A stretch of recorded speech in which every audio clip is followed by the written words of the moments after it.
Toastmaster of the day, Toastmasters and guests.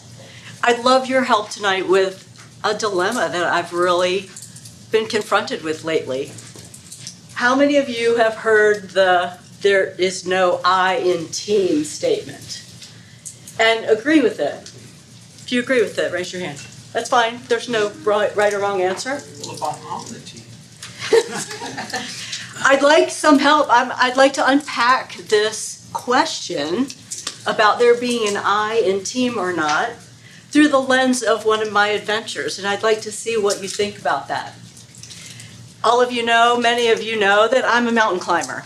I've climbed 8 mountains so far, but the very first one, I didn't know what to expect. So I trained as hard as I could. I went up and down Kennesaw Mountain, up in Kennesaw Mountain. That's as high as I could get around here, closely. We went into North Georgia a little bit, but it was mainly up there on Kennesaw Mountain. Yet I was going to be going to California, to Mount Whitney, the highest peak in the lower 48 states. 14,508 feet. It's a lot higher than Kennesaw Mountain. So my husband and I trained together, and then we were meeting up with a group of people. We all knew each other somehow. I brought my friend Kevin from Atlanta, and he and my husband and I flew in. And then my friend Edie out in California had 2 of her friends, and we all met up, and we set out to climb. However, this was not anything like Kennesaw Mountain. I got out there. This was towards the beginning of our first day. We had a 3-day trek, started about 10,000 feet. And then halfway through the day, I find myself in this situation, which I'm thinking, I didn't know what to expect, but this is not anything that was on my radar. I mean, the drop-off was there. The question is, as you reflect on these pictures, I have to get across this area by myself, yet I'm climbing with a team of people. You can see in the picture on your right. We're all together. The guy in the green shirt on the right is my friend Kevin from Atlanta, and he chose until this moment to keep it a secret that he was afraid of heights. Yes. You notice he doesn't have a backpack on. The 2 guides took his backpack for him, and they guided him further up. So the question is, were we climbing this as a team, or were we climbing it individually? Just reflect on that. That's the guide assisting me. I'm by myself on the left, and on the right, the guide is assisting me. What do y'all think? Just contemplate. We finished our first day, and we got to what we call base camp. We set up our tents, and we had dinner. That was when we had our team huddle with the 6 climbers and the 2 guides. The guide is sitting in the blue jacket on the rock. My back is to us in the brighter blue. Literally, my vision was kind of a kumbaya moment at the summit. All of us as a big team, we would go through this effort. It was hard, it was cold. We have jackets on because of the altitude, we're high. I just envisioned the next day we were all going to make the summit and be so excited. As we sat at this little campfire eating this made dinner by the, this kind of like hamburger helper on steroids a little bit.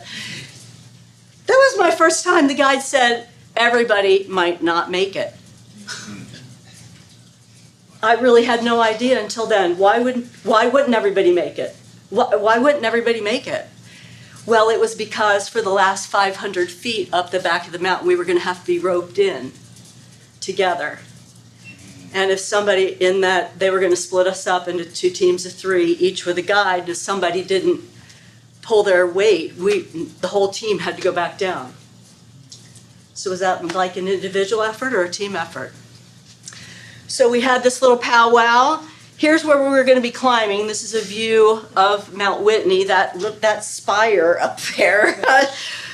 We started out at 4 a.m. in the morning, in the dark with headlamps on, So we got up at 3, had some oatmeal, headlamps on. We climbed for a while, and then we were greeted by alpenglow, which is a delight at sunrise. It was beautiful. We continued. This is the work of climbing. Now look, the picture on the left, we're individually climbing up. On the right, we're still individually climbing up, but we're a part of a team. So what do you think? Is this an individual effort, or is it a team effort? Okay, then came the part. We're at the end. We're at that last 500 feet, and it was 500 feet. Think about 500 feet is the equivalent of what, 1.5 football fields-ish, close to 2. So here's our team of 3 on the left-hand side. The guides, I work with individuals and teams on emotional intelligence. The guides were so great with that because they had listened to us all day 1 and the beginning of day 2. They knew who the weakest players were and who the stronger ones were, and they split up the 2 weakest team members on separate teams. So we climbed up. We were roped in and we climbed to the summit. And we made the summit. On the left-hand side, yes. I'm signing the guidebook. My husband's behind me. And there we are. That is the top. It was surprisingly flat. But we were walking across the top, my husband and I, in the picture on the right. But that's not the finale. The finale, you have to get back down. Okay? It's hard because on your way up to the summit, you're excited. You have the goal in mind. You're excited and you want your whole team to make it, right? Because I don't want to be the individual that makes the team go back down, right? We're excited. Going back down, what's our motivation? We're tired. We didn't sleep well in our tent. And yet we have to get back down. And we did. Here I am roped down, coming back down, and there's our team. What do you think? How many now agree with there's no I in team? How many think that maybe I as an individual have to be my best to support the team? Toastmaster?